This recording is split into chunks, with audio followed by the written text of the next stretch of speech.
सबकी। सबसे बड़े गुरु कौन है? गोपी। भगवान चैतन्य महाप्रभु ने कहा, गोपी भरतु पद कमल दास दासानुदास। मैं कौन हूं? गोपी भरतु पद कमल। जो गोपियों का सेवा करने वाला है, गोपी की सेवा करने वाला जो व्यक्ति है उसका दास, फिर उसका दास, फिर उसका दास, यानी हजारों के नीचे चले जाइए।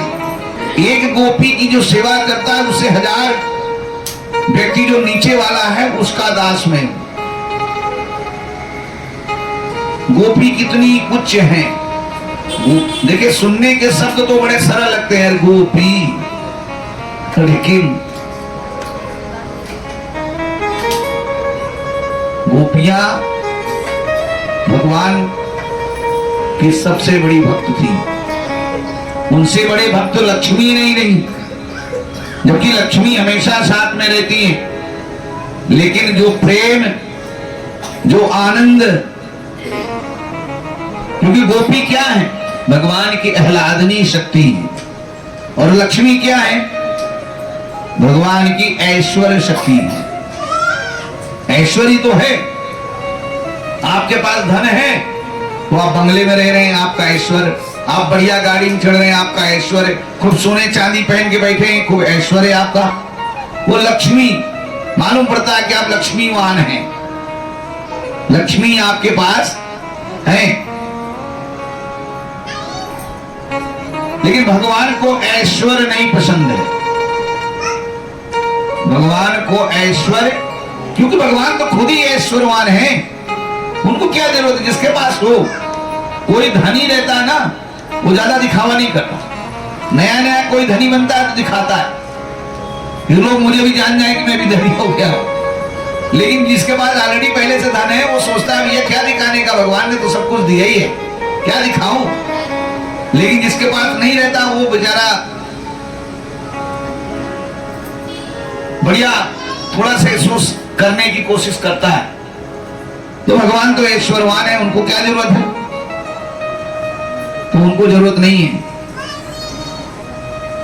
तो गोपियों ने भगवान की इस तरीके से रुदन करके प्रार्थना की।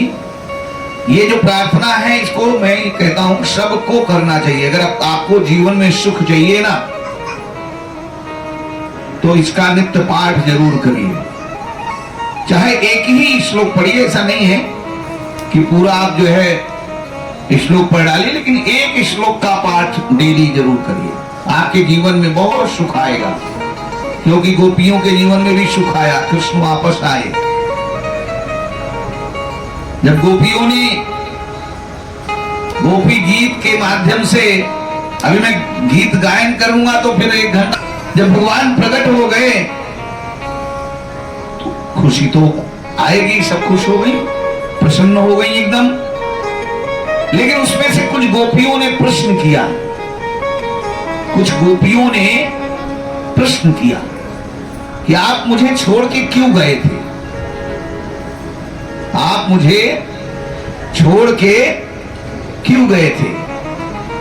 भगवान से उन्होंने प्रश्न किया। और छोड़ के गए थे तो फिर कहां गए थे बताइए? स्वाभाविक सी बात है, कोई भी भाई पूछ सकता है ना। तो भगवान से गोपियां भी यही प्रश्न कर रही थी।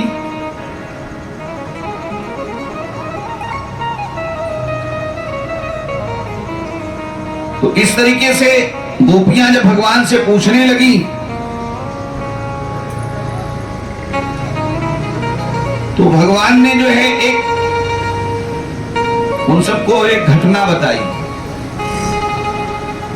भगवान ने गोपियों से कहा कि मैं क्यों आप लोगों से दूर गया है पता है?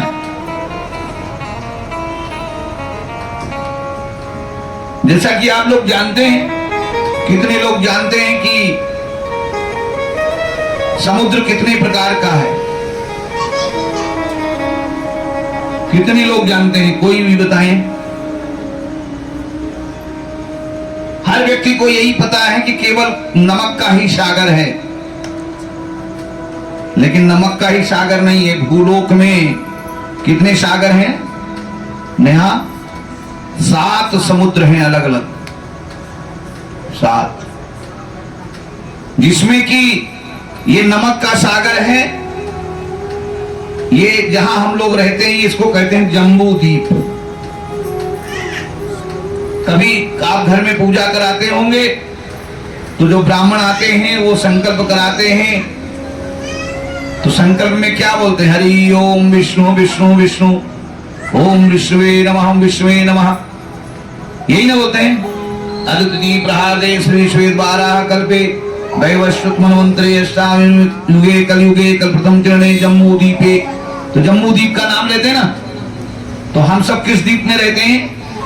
जम्मू द्वीप के भारतवर्ष के भरतखंड में रहते हैं। जैसे महाराष्ट्र है और महाराष्ट्र के अंदर एक शहर है मुंबई, अब मुंबई के शहर में ही हम आप देख लीजिए अलग अलग, आप कहाँ रहते हैं? विरार में, कोई मीरा रोड में, अलग अलग भाग। तो ये धरती, ये जो भूलोक है ना, बहुत बड़ा है। यहाँ पर 7 अलग अलग प्रकार के सागर हैं और हर सागर के बीच में धरती है, जमीन है। जैसे ये नमक का सागर है, अब नमक के सागर को जब क्रॉस करेंगे ना तो दूसरा जमीन आएगा, उस जमीन के बाद फिर सागर आएगा। तो इसी तरीके से एक द्वीप है, उसका नाम है पुष्कर द्वीप। तो भगवान ने कहा कि पुष्कर द्वीप के बीच में क्या है? पुष्कर द्वीप के बीच में दही का सागर है, दही का सागर। दूध का भी सागर है। आप लोग जानते हैं दूध का सागर? कितने लोगों को पता है? बहुत बार हम लोग आप बातें कर, क्षीर सागर। तो क्षीर माने क्या होता है? क्षीर का मतलब हुआ दूध। दूध का पर्यायवाची शब्द है क्षीर। जैसे पानी का पर्यायवाची नीर, तो दूध का पर्यायवाची क्षीर। तो क्षीर सागर, क्षीर सागर में कौन रहते हैं बताइए? कितने लोग को पता है? सही उत्तर दीजिए। हाँ, कृष्ण ही रहते हैं, लेकिन कृष्ण ने अपना एक स्वरूप प्रकट किया है और वह स्वरूप है क्षीरोदक साई विष्णु। कृष्ण ही है, दूसरा कोई नहीं है। आप सब भिन्न हैं क्या? कोई मुझे बताए कि नहीं मैं कृष्ण से अलग हूं? कोई भी बता दीजिए। आप सब भी कृष्ण के ही अंश हैं।